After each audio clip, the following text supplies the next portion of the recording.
The Nicomachean Ethics of Aristotle, Book 1. Every art and every scientific inquiry, and similarly every action and purpose, may be said to aim at some good. Hence, the good has been well defined as that at which all things aim.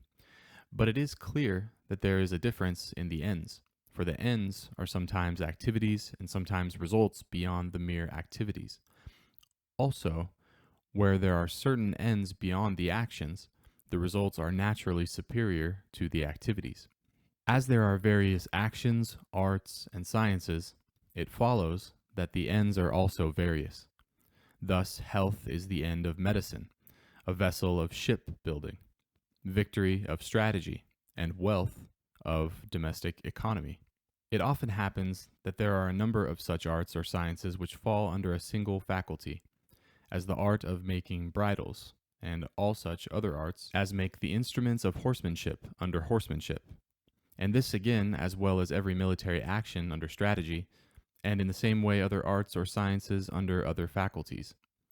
But in all these cases, the ends of the architectonic arts or sciences, whatever they may be, are more desirable than those of the subordinate arts or sciences, as it is for the sake of the former that the latter are themselves sought after.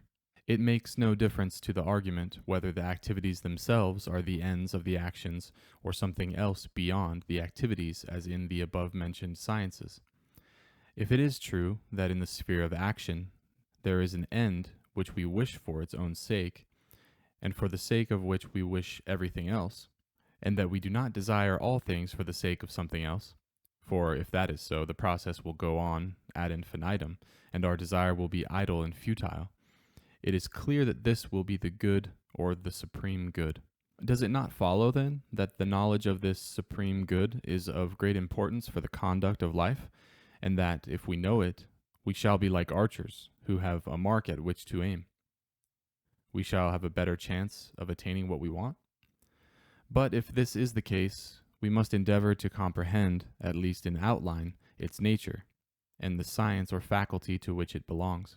It would seem that this is the most authoritative or architectonic science or faculty, and such is evidently the political, for it is the political science or faculty which determines what sciences are necessary in states, and what kind of sciences should be learned, and how far they should be learned by particular people. We perceive, too, that the faculties which are held in the highest esteem, for example, strategy, domestic economy, and rhetoric, are subordinate to it. But as it makes use of the other practical sciences and also legislates upon the things to be done and the things to be left undone, it follows that its end will comprehend the ends of all the other sciences, and will therefore be the true good of mankind. For although the good of an individual is identical with the good of a state, yet the good of a state, whether in attainment or in preservation, is evidently greater and more perfect. For while in an individual by himself it is something to be thankful for, it is nobler and more divine in a nation or state.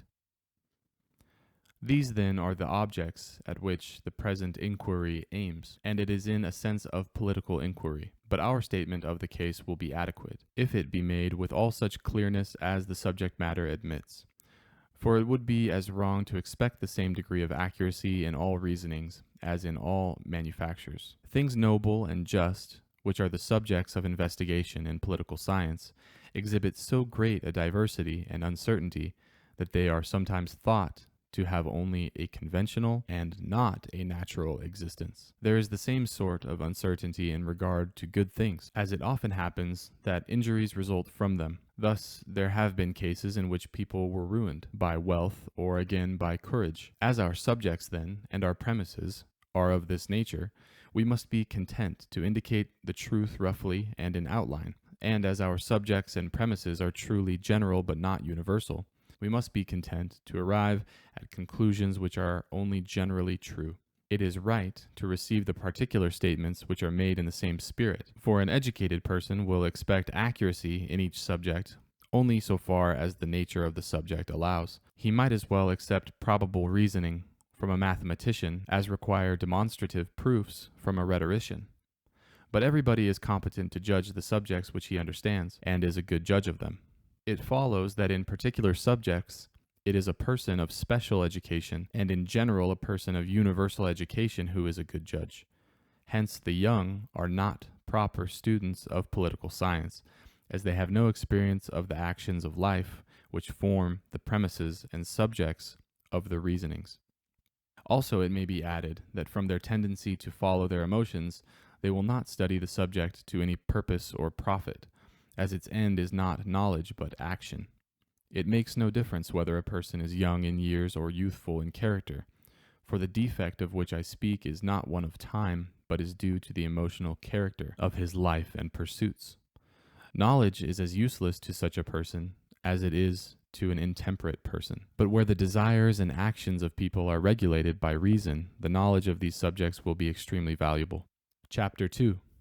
But having said so much by way of preface as to the students of political science, the spirit in which it should be studied, and the object which we set before ourselves, let us resume our argument as follows. As every knowledge and moral purpose aspires to some good, what is, in our view, the good at which the political science aims, and what is the highest of all practical goods? As to its name, there is, I may say, a general agreement. The masses and the cultured classes agree in calling it happiness, and conceive that to live well, or to do well, is the same thing as to be happy. But as to the nature of happiness, they do not agree, nor do the masses give the same account of it as the philosophers. The former define it as something visible and palpable, for example, pleasure, wealth, or honor. Different people give different definitions of it, and often the same person gives different definitions at different times. For when a person has been ill, it is health. When he is poor, it is wealth. And if he is conscious of his own ignorance, he envies people who use grand language above his own comprehension. Some philosophers, on the other hand, have held that, besides these various goods, there is an absolute good which is the cause of goodness in them all. It would perhaps be a waste of time to examine all these opinions. It will be enough to examine such as are most popular or as seem to be more or less reasonable. But we must not fail to observe the distinction between the reasonings which proceed from the first principles and the reasonings which led up to first principles. For Plato was right in raising the difficult question whether the true way was from first principles or to first principles, as in the race course from the judges to the goal, or vice versa. We must begin then with such facts as are known, but facts may be known in two ways, for example, either relatively to ourselves or absolutely. It is probable then that we must begin with such facts as are known to us, i.e., relatively. It is necessary, therefore, if a person is to be a competent student of what is noble and just and of politics in general, that he should have received a good moral training. For the fact that a thing is so is a first principle, or starting point, and if the fact is sufficiently clear, it will not be necessary to go on to ask the reason of it. But a person who has received a good moral training either possesses first principles, or will have no difficulty in acquiring them. But if he does not possess them, he cannot acquire them. He had better lay to heart Hesiod's lines, which are, quote, "Far best is he who is himself all wise, and he, too, good who listens to wise words. But whoso is not wise, nor lays to heart another's wisdom, is a useless man." Chapter 3. But to return from our digression, it seems not unreasonable that people should derive their conception of the good or of happiness from men's lives. Thus, ordinary or vulgar people conceive it to be pleasure, and accordingly approve a life of enjoyment. For there are practically three prominent lives: the sensual, the political, and thirdly, the speculative. Now, the mass of men present an absolutely slavish appearance as choosing the life of brute beasts, but they meet with consideration because so many persons in authority share the tastes of Sardanapalus.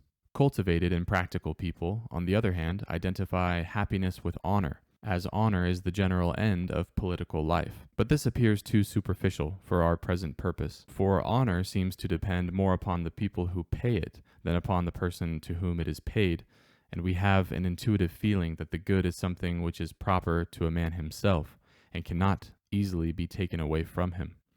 It seems, too, that the reason why men seek honor is that they may be confident of their own goodness.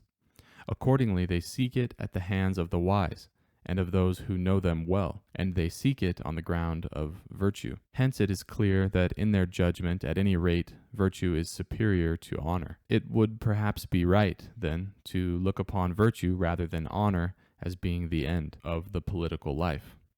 Yet virtue again, it appears, lacks completeness, for it seems that a man may possess virtue and yet be asleep or inactive throughout life, and not only so, but he may experience the greatest calamities and misfortunes. But nobody would call such a life of happiness, unless he were maintaining a paradox. It is not necessary to dwell further on this subject, as it is sufficiently discussed in the popular philosophical treatises.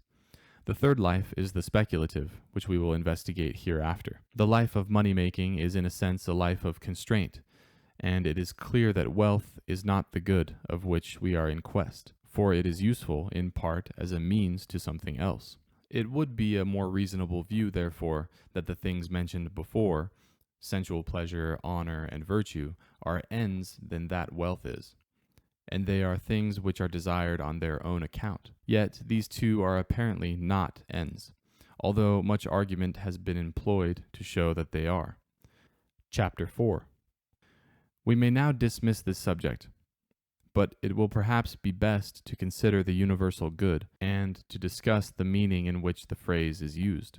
Although there is this difficulty in such an inquiry, that the doctrine of ideas has been introduced by our friends, yet it will perhaps seem the best, and indeed the right course, at least when the truth is at stake, to go so far as to sacrifice what is near and dear to us, especially as we are philosophers. For friends and truth are both dear to us, but it is a sacred duty to prefer the truth. Now, the authors of this theory did not make ideas of things in which they predicated priority and posterity.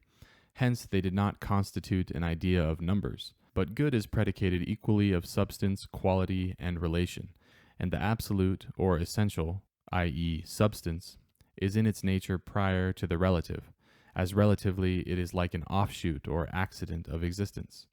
Hence, there cannot be an idea which is common to them both. Again, there are as many ways of predicating good as of predicating existence. For it is predicated of substance, as, for example, of God or the mind, or of quality as of the virtues, or of quantity as of the mean, or of relativity as of the useful, or of time as of opportunity, or of place as of habitation, and so on. It is clear then that it cannot be a common universal idea or a unity. Otherwise it would not be predicated in all the categories, but only in one. Thirdly, as there is a single science of all such things as fall under a single idea, there would have been a single science of all good things, if the idea of good were single. But in fact there are many sciences even of such good things as fall under a single category. Strategy, for example, being the science of opportunity in war, and medicine the science of opportunity in disease. Medicine, again, being the science of the mean in respect of food, and gymnastic the science of the mean in respect of exercise.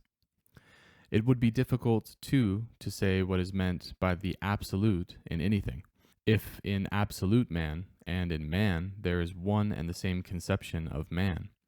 For there will be no difference between them in respect of manhood, and if so, neither will be there any difference between absolute good and good in respect of goodness, nor again will good be more good if it is eternal, since a white thing which lasts for a long time is not whiter than that which lasts for a single day. There seems to be more plausibility in the doctrine of the Pythagoreans, who place unity in the catalogue of goods, and Speusippus apparently agrees with them. However, these are questions which may be deferred to another occasion, but there is an objection to my arguments which suggests itself. For example, that the Platonic theory does not apply to every good, that the things which in themselves are sought after and welcomed are reckoned as one species, and the things which tend to produce or in any sense preserve these, or to prevent their opposites, are reckoned as goods in a secondary sense, as being means to these. It is clear then that there will be two kinds of goods, some being absolute goods and others secondary. Let us then separate goods which are merely serviceable from absolute goods, and consider if they are conceived as falling under a single idea. But what kind of things is it that may be defined as absolute goods? Will it be all such as are sought after independently of their consequences? For example, wisdom, sight, and certain pleasures and honors? For granting that we seek after these sometimes as means to something else, still we may define them as absolute goods. Or is none of these things an absolute good, nor anything else except the idea? But then the type or idea will be purposeless. It will not comprise any particulars. If on the one hand these things too are absolute goods, the conception of the good will necessarily appear the same in them all, as the conception of whiteness appears the same in snow and in white lead. But the conception of honor, wisdom, and pleasure are distinct and different in respect of goodness. Good, then, is not a common term falling under one idea. But in what sense is the term used? For it does not seem to be an accidental homonymy. Is it because all goods issue from one source, or all tend to one end? Or is it rather a case of analogy? For as the sight is to the body, so is the mind to the soul, i.e., the wind may be called the eye of the soul, and so on. But it will perhaps be best to leave this subject for the present, as an exact discussion of it would belong rather to a different branch of philosophy. But the same is true of the idea. For even if there is some one good which is predicated of all these things, or some abstract and absolute good, it will plainly not be such as a man finds practicable and attainable, and therefore will not be such a good as we are in search of. It will possibly be held, however, that it is worth while to apprehend this universal good as having a relation to the goods which are attainable and practicable. For if we have this as a model, we shall be better able to know the things which are good relatively to ourselves, and, knowing them, to acquire them. Now, although there is a certain plausibility in this theory, it seems not to harmonize with scientific experience. For while all sciences aim at a certain good and seek to supply a deficiency, they omit the knowledge of the universal good. Yet it is not reasonable to suppose that what would be so extremely helpful is ignored, and not sought at all by artists generally. But it is difficult to see what benefit a cobbler or a carpenter will get in reference to his art by knowing the absolute good, or how the contemplation of the absolute idea will make a person a better physician or general. For it appears that a physician does not regard health abstractedly, but regards the health of man, or rather perhaps of a particular man, as he gives his medicine to individuals. Chapter 5. But, leaving this subject for the present, let us revert to the good of which we are in quest and consider what its nature may be. For it is clearly different in different actions or arts. It is one thing in medicine, another in strategy, and so on. What, then, is the good in each of these instances? It is presumably that for the sake of which all else is done. This, in medicine, is health; in strategy, victory; in domestic architecture, a house, and so on. But in every action and purpose it is the end, as it is for the sake of the end that people all do everything else. If, then, there is a certain end of all action, it will be this which is the practicable good. And if there are several such ends, it will be these. Our argument has arrived by a different path at the same conclusion as before, but we must endeavor to elucidate it still further. As it appears that there are more ends than one, and some of these, for example, wealth, flutes, and instruments, generally we desire as means to something else, it is evident that they are not all final ends. But the highest good is clearly something final. Hence, if there is only one final end, this will be the object of which we are in search, and if there are more than one, it will be the most final of them. We speak of that which is sought after for its own sake as more final than that which is sought after as a means to something else. We speak of that which is never desired as a means to something else, as more final than the things which are desired both in themselves and as means to something else. And we speak of a thing as absolutely final if it is always desired in itself and never as a means to something else. It seems that happiness preeminently answers to this description, as we all desire happiness for its own sake, and never as a means to something else, whereas we desire honor, pleasure, intellect, and every virtue partly for their own sakes, for we should desire them independently of what might result from them. but partly also as being means to happiness. Happiness, on the other hand, nobody desires for the sake of these things, nor indeed as a means to anything else at all. We come to the same conclusion if we start from the consideration of self-sufficiency, if it may be assumed that the final good is self-sufficient. But when we speak of self-sufficiency, we do not mean that a person leads a solitary life all by himself, but that he has parents, children, wife, and friends, and fellow citizens in general, as man is naturally a social being. But here it is necessary to prescribe some limit, for if the circle be extended so as to include parents, descendants, and friends, it will go on indefinitely. Leaving this point, however, for future investigation, we define the self-sufficient as that which taken by itself makes life desirable, and wholly free from want, and this is our conception of happiness. Again, we conceive happiness to be the most desirable of all things, and that not merely as one among other good things. If it were one among other good things, the addition of the smallest good would increase its desirableness, for the accession makes a superiority of goods, and the greater of two goods is always the more desirable. It appears then that happiness is something final and self-sufficient, being the end of all action. Chapter 6. Perhaps, however, it seems a truth which is generally admitted that happiness is the supreme good. What is wanted is to define its nature a little more clearly. The best way of arriving at such a definition will probably be to ascertain the function of man. For as with a flute player, a statuary, or any artisan, or in fact anybody who has a definite function and action, his goodness or excellence seems to lie in his function. So it would seem to be with man, if indeed he has a definite function. Can it be said then that while a carpenter and a cobbler have definite functions and actions, man, unlike them, is naturally functionless? The reasonable view is that as the eye, the hand, the foot, and similarly each several part of the body has a definite function, so man may be regarded as having a definite function apart from all these. What, then, can this function be? It is not life, for life is apparently something which man shares with the plants, and it is something peculiar to him that we are looking for.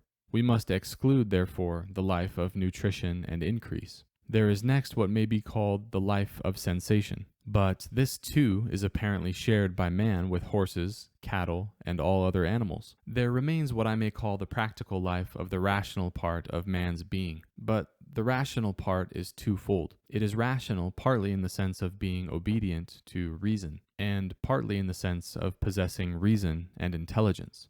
The practical life, too, may be conceived of in two ways, either as a moral state or as a moral activity. But we must understand by it the life of activity, as this seems to be the truer form of the conception. The function of man, then, is an activity of soul in accordance with reason, or not independently of reason. Again, the functions of a person of a certain kind, and of such a person who is good of his kind, for example, a harpist and a good harpist, are in our view generically the same, and this view is true of people of all kinds without exception, the superior excellence being only an addition to the function, for it is the function of a harpist to play the harp, and of a good harpist to play the harp well. This being so, if we define the function of man as a kind of life, and this life as an activity of soul, or a course of action in conformity with reason, if the function of a good man is such activity or action of a good and noble kind, and if everything is successfully performed when it is performed in accordance with its proper excellence, it follows that the good of man is an activity of soul in accordance with virtue, or, if there are more virtues than one, in accordance with the best and most complete virtue. But it is necessary to add the words, in a complete life. For as one swallow or one day does not make a spring, so one day or a short time does not make a fortunate or happy man. Chapter 7. This may be taken as a sufficiently accurate sketch of the good, for it is right, I think, to draw the outlines first and afterwards to fill in the details. It would seem that anybody can carry on and complete what has been satisfactorily sketched in outline, and that time is a good inventor or cooperator in so doing. This is the way in which the arts have made their advances, as anybody can supply a deficiency. But, bearing in mind what has already been said, we must not look for the same degree of accuracy in all subjects. We must be content in each class of subjects with accuracy of such a kind as the subject matter allows, and to such an extent as is proper to the inquiry. For while a carpenter and a geometrician both want to find a right angle, they do not want to find it in the same sense. The one wants only such an approximation to it as will serve his practical purpose. The other, as being concerned with truth, wants to know its nature and character. We must follow the same course in other subjects, or we shall sacrifice the main points to such as are subordinate. Again, we must not insist with equal emphasis in all subjects upon ascertaining the reasons of things. We must sometimes, for example, in dealing with first principles, be content with the proper evidence of a fact. The fact itself is a first point or principle. But there are various ways of discovering first principles. Some are discovered by induction, others by perception, others by what may be called habituation, and so on. We must try to apprehend them in the natural or appropriate way, and must take pains to define them satisfactorily, as they have a vital influence upon all that follows from them. For it seems that the first principle or beginning is more than half the whole, and is the means of arriving at a clear conception of many points which are under investigation. Chapter 8. In considering the first principle, we must pay regard not only to the conclusion and the premises of our argument, but also to such views as are popularly held about it. For while all experience harmonizes with the truth, it is never long before truth clashes with falsehood. Goods have been divided into three classes: external goods, as they are called, goods of the soul, and goods of the body. Of these three classes, we consider the goods of the soul to be goods in the strictest or most literal sense, but it is to the soul that we ascribe physical actions and activities. Thus, our definition is a good one, at least according to this theory, which is not only ancient but is accepted by students of philosophy at the present time. It is right, too, inasmuch as certain actions and activities are said to be the end, for thus it appears that the end is some good of the soul and not an external good. It is in harmony with this definition that the happy man should live well and do well, as happiness, it has been said, is in fact a kind of living and doing well. Chapter 9. It appears too that the requisite characteristics of happiness are all contained in the definition. For some people hold that happiness is virtue, others that it is prudence, others that it is wisdom of some kind, others that it is these things or one of them conjoined with pleasure or not dissociated from pleasure. Others again include external prosperity. Some of these views are held by many ancient thinkers, others by a few thinkers of high repute. It is probable that neither side is altogether wrong, but that in some one point, if not in most points, they are both right.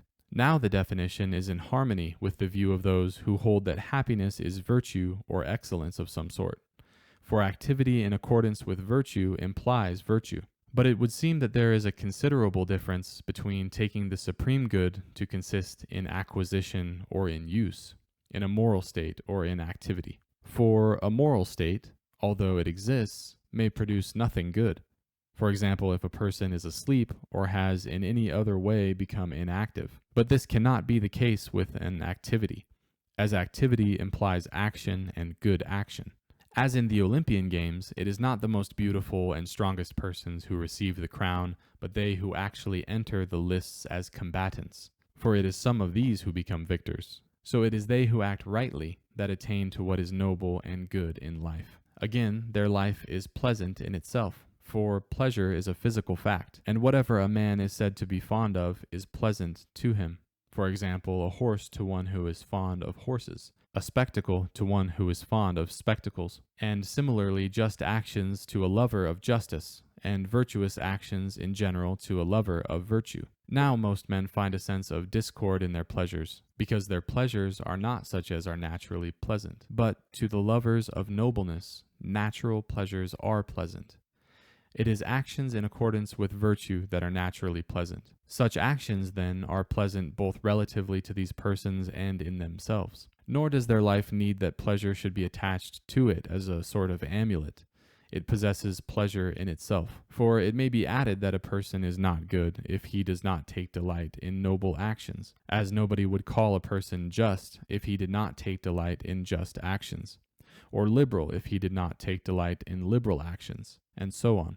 But if this is so, it follows that actions in accordance with virtue are pleasant in themselves, but they are also good and noble in the highest degree, if the judgment of the virtuous man upon them is right, his judgment being such as we have described. Happiness, then, is the best and noblest and pleasantest thing in the world, nor is there any such distinction between goodness, nobleness, and pleasure as the epigram at Delos suggests, which is, quote, "Justice is noblest, health is best, to gain one's end is pleasantest." For these are all essential characteristics of the best activities, and we hold that happiness consists in these, or in one and the noblest of these. Still, it is clear that happiness requires the addition of external goods, as we said, for it is impossible, or at least difficult, for a person to do what is noble unless he is furnished with external means. For there are many things which can only be done through instrumentality of friends, or wealth, or political power, and there are some things the lack of which must mar felicity, for example, noble birth, a prosperous family,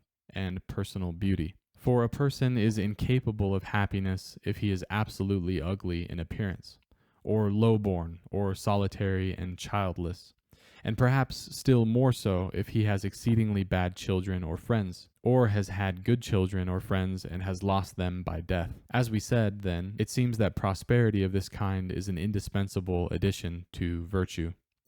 It is for this reason that some persons identify good fortune and others virtue with happiness. Chapter 10.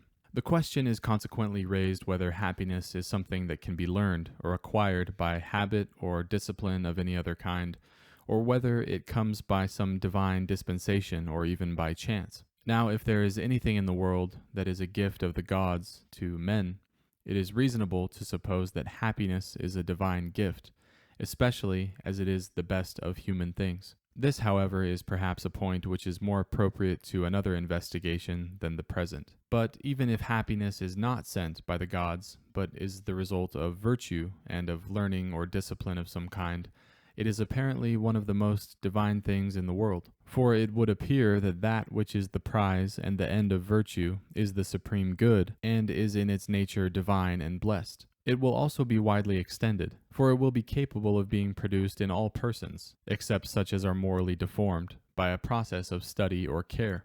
And if it is better that happiness should be produced in this way than by chance, it may reasonably be supposed that it is so produced, as the order of things is the best possible in nature, and so too in art, and in causation generally, and most of all in the highest kind of causation. But it would be altogether inconsistent to leave what is greatest and noblest to chance. But the definition of happiness itself helps to clear up the question. For happiness has been defined as a certain kind of activity of the soul in accordance with virtue.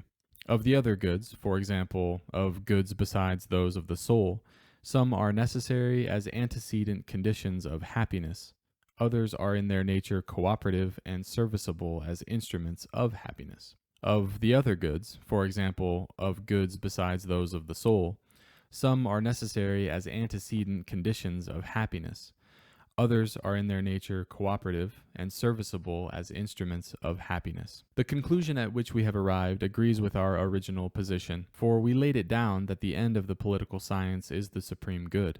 And political science is concerned with nothing so much as with producing a certain character in the citizens, or in other words, with making them good, and capable of performing noble actions. It is reasonable, then, not to speak of an ox or a horse or any other animal as happy, for none of them is capable of participating in activity as so defined. For the same reason, no child can be happy, as the age of a child makes it impossible for him to display this activity at present. And if a child is ever said to be happy, the ground of the felicitation is his promise rather than his actual performance. For happiness demands, as we said, a complete virtue and a complete life. For these are all sorts of changes and chances in life, and it is possible that the most prosperous of men will, in his old age, fall into extreme calamities, as is told of Priam in the heroic legends. But if a person has experienced such chances and has died a miserable death, nobody calls him happy. Chapter 11. Is it the case, then, that nobody in the world may be called happy so long as he is alive? Must we adopt Solon's rule of looking to the end? And if we follow Solon, can it be said that a man is really happy after his death?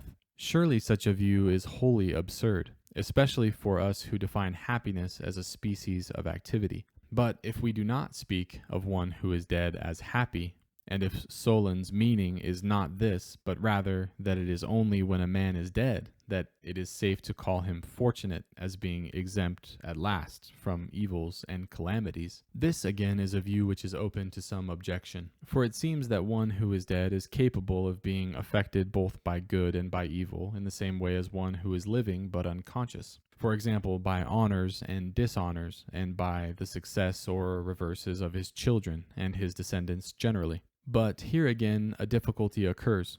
For if a person has lived a fortunate life up to old age and has died a fortunate death, it is possible that he may experience many vicissitudes of fortune in the persons of his descendants. Some of them may be good and may enjoy such a life as they deserve.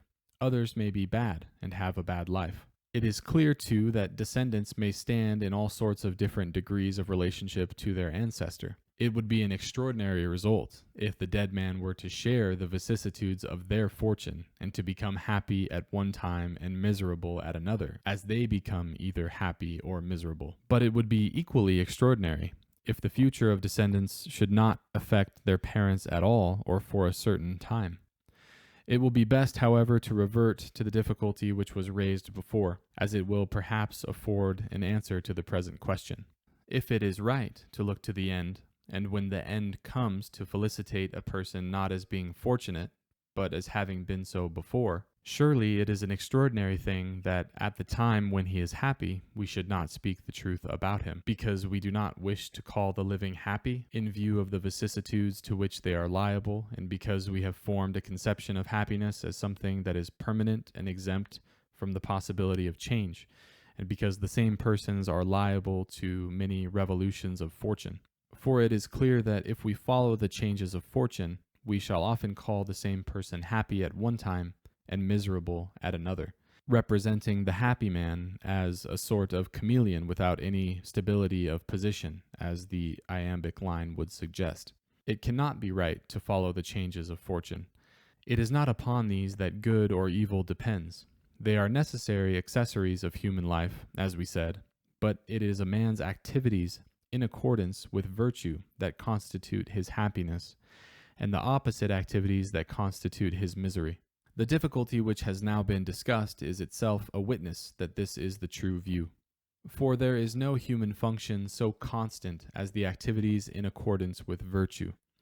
They seem to be more permanent than the sciences themselves. Among these activities, too, it is the most honorable which are the most permanent, as it is in them that the life of the fortunate chiefly and most continuously consists. For this is apparently the reason why such activities are not liable to be forgotten. The element of permanency which is required will be found in the happy man, and he will preserve his character throughout life, for he will constantly, or in a preeminent degree, pursue such actions and speculations as accord with virtue. Nor is there anybody who will bear the chances of life so nobly, with such a perfect and complete harmony, as he who is truly good and foursquare without a flaw. Now, the events of chance are numerous and of different magnitudes. It is clear then that small incidents of good fortune, or the reverse, do not turn the scale of life, but that such incidents as are great and numerous augment the felicity of life, if they are fortunate, as they tend naturally to embellish it, and the use of them is noble and virtuous, and on the other hand, if they are of contrary character, mar and mutilate its felicity by causing pains and hindrance to various activities. Still, even in these circumstances, nobility shines out.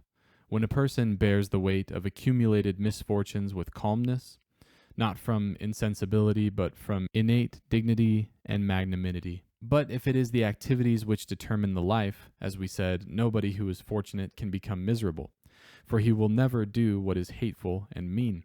For our conception of the truly good and sensible man is that he bears all the chances of life with decorum and always does what is noblest in the circumstances. As a good general uses the forces at his command to the best advantage in war, a good cobbler makes the best shoe with the leather that is given to him, and so on through the whole series of the arts. If this is so, it follows that the happy man can never become miserable. I do not say that he will be fortunate if he meets such chances of life as Priam. Yet he will not be variable or liable to frequent change, as he will not be moved from his happiness easily, or by ordinary misfortunes, but only by such misfortunes as are great and numerous, and after them it will not be soon that he will regain his happiness. But if he regains it at all, it will only be in a long and complete period of time, and after attaining in it to great and noble results. We may safely then define a happy man as one whose activity accords with perfect virtue, and who is adequately furnished with external goods, not for a causal period of time, but for a complete or perfect lifetime. But perhaps we ought to add that he will always live so, and will die as he lives. For it is not given us to foresee the future, but we take happiness to be an end, and to be altogether perfect and complete. And this being so, we shall call people fortunate during their lifetime, if they possess and will possess these characteristics, but fortunate only so far as men may be fortunate. But to leave the discussion of this subject, the idea that the fortunes of one's descendants and of one's friends generally have no influence at all upon one's self seems exceedingly harsh and contrary to received opinions. But as the events of life are numerous and present all sorts of differences, and some are of more concern to us than others, it would be clearly a long, if not infinite task to define them individually. We must, I think, be content to describe them generally and in outline. Now, as in personal misfortunes, some have a certain weight and influence upon our life, and others, it seems, are comparatively light. So it is with such misfortunes as affect our friends generally. But as the differences between the experiences of the living or the dead is far greater than the difference between terrible crimes when enacted upon the stage of tragedies, and the same crimes when merely assumed to have already occurred, it is necessary to take the amount of this difference also, and still more perhaps of the serious doubt which has been raised as to the participation of the dead in any good or evil. For it is probable in this view that if anything, whether good or evil, reaches the dead at all, it is feeble and insignificant, either absolutely or in relation to them, or if not, is of such a magnitude and character as to be incapable of making people happy if they are not happy, or of depriving them of their felicity if they are. It would seem then that the dead are affected or influenced in some way by the prosperity and the adversity of their friends, but that the influence is of such a kind and degree as not to make people happy if they are not happy, nor to have any similar effect. Chapter 12. Having determined these points, let us consider whether happiness belongs rather to such things as are objects of praise or to such things as are objects of honor.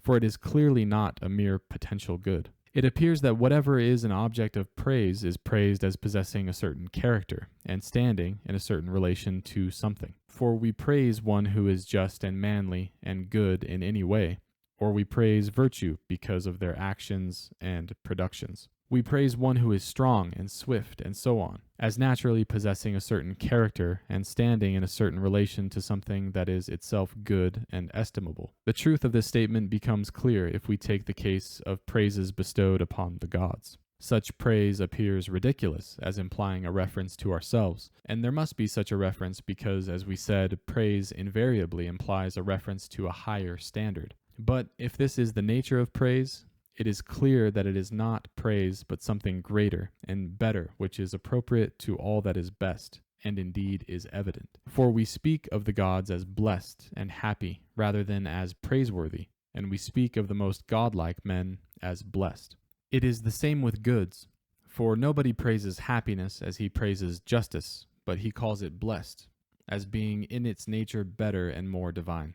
It is sometime held on these grounds that Eudoxus was right in advocating the supremacy of pleasure, for the fact that pleasure is a good and yet is not praised indicates, as he thought, that it is higher than the objects of praise, as God and the good are higher, these being the standards to which everything else is referred. For praises are appropriate to virtue, as it is virtue which makes us capable of noble deeds, but panegyrics to accomplished results, whether they be results of the body or of the soul. But it may be said that an exact discussion of these points belongs more properly to the special study of panegyrics. We see clearly, however, from what has been said, that happiness is something honorable and final, and that it is so seems to follow also from the fact that it is a first principle. For it is the sake of happiness that we all do everything else. And the first principle, or the cause of all that is good, we regard as something honorable and divine. Chapter 13.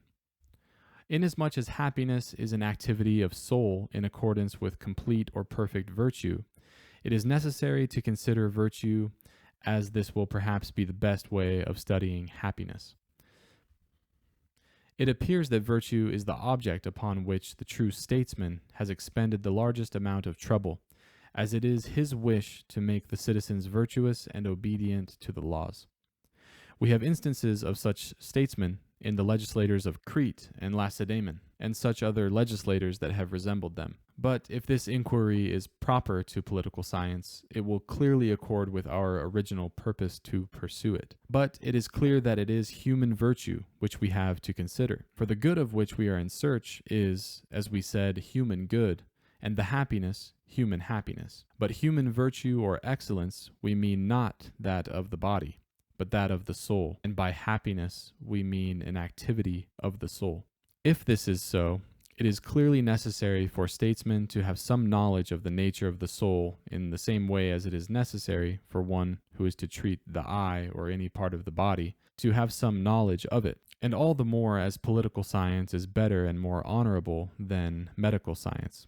Clever doctors take a great deal of trouble to understand the body, and similarly the statesman must make a study of the soul. But he must study it with a view to his particular object, and so far only as his object requires.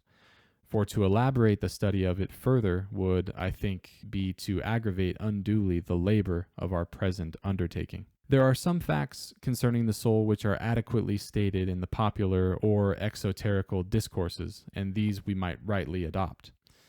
It is stated, for example, that the soul has two parts, one irrational and the other possessing reason. But whether these parts are distinguished like the parts of the body and like everything that is itself divisible, or whether they are theoretically distinct but in fact inseparable, as convex and concave in the circumference of a circle, is of no importance to the present inquiry. Again, it seems that the irrational part of the soul, one part is common, i.e. shared by man with all living things, and vegetative, I mean the part which is the cause of nutrition and increase. For we may assume such a faculty of the soul to exist in all things that receive nutrition, even in embryos, and the same faculty to exist in things that are full grown, as it is more reasonable to suppose that it is the same faculty than that it is different. It is clear, then, that the virtue or excellence of this faculty is not distinctively human, but is shared by man with all living things. For it seems that this part and this faculty are especially active in sleep, whereas good and bad people are never so little distinguishable as in sleep. Whence the saying that there is no difference between the happy and the miserable during half their lifetime. And this is only natural, for sleep is an inactivity of the soul in respect of its virtue or vice, except insofar as certain impulses affect it to a slight extent, and make the visions of the virtuous better than those of ordinary people. But enough has been said on this point, and we must now leave the principle of nutrition, as it possesses no natural share in human virtue. It seems that there is another natural principle of the soul which is irrational, and yet, in a sense, partakes of reason. For in a continent or incontinent person, we praise the reason, and that part of the soul which possesses reason, as it exhorts men rightly, exhorts them to the best conduct. But it is clear that there is in them another principle, which is naturally different from reason, and fights and contends against reason. For just as the paralyzed parts of the body, when we intend to move them to the right, are drawn away in a contrary direction to the left, so it is with the soul. The impulses of incontinent people run counter to reason. But there is this difference, however, that while in the body we see the part which is drawn astray, in the soul we do not see it. But it is probably right to suppose with equal certainty that there is in the soul too something different from reason, which opposes and thwarts it, although the sense in which it is distinct from reason is immaterial. But it appears that this part too partakes of reason, as we said. At all events, in a continent person it obeys reason, while in a temperate or courageous person it is probably still more obedient, as being absolutely harmonious with reason. It appears then that the irrational part of the soul is itself twofold, for the vegetative faculty does not participate at all in reason, but the faculty of desire or general concupiscence participates in it more or less insofar as it is submissive and obedient to reason. But it is obedient in the same sense in which we speak of paying attention to a father or to friends, but not in the same sense in which we speak of paying attention to mathematics. All correction, rebuke, and exhortation is a witness that the irrational part of the soul is in a sense subject to the influence of reason. But if we are to say that this part too possesses reason, then the part which possesses reason will have two divisions, one possessing reason absolutely and in itself, the other listening to it as a child listens to its father. Virtue or excellence, again, admits of a distinction which depends on this difference. For we speak of some virtues as intellectual and of others as moral, wisdom, intelligence, and prudence being intellectual, liberality and temperance being moral virtues. For when we describe a person's character, we do not say that he is wise or intelligent, but that he is gentle or temperate. Yet we praise a wise man too in respect of his mental state, and such mental states as deserve to be praised we call virtuous.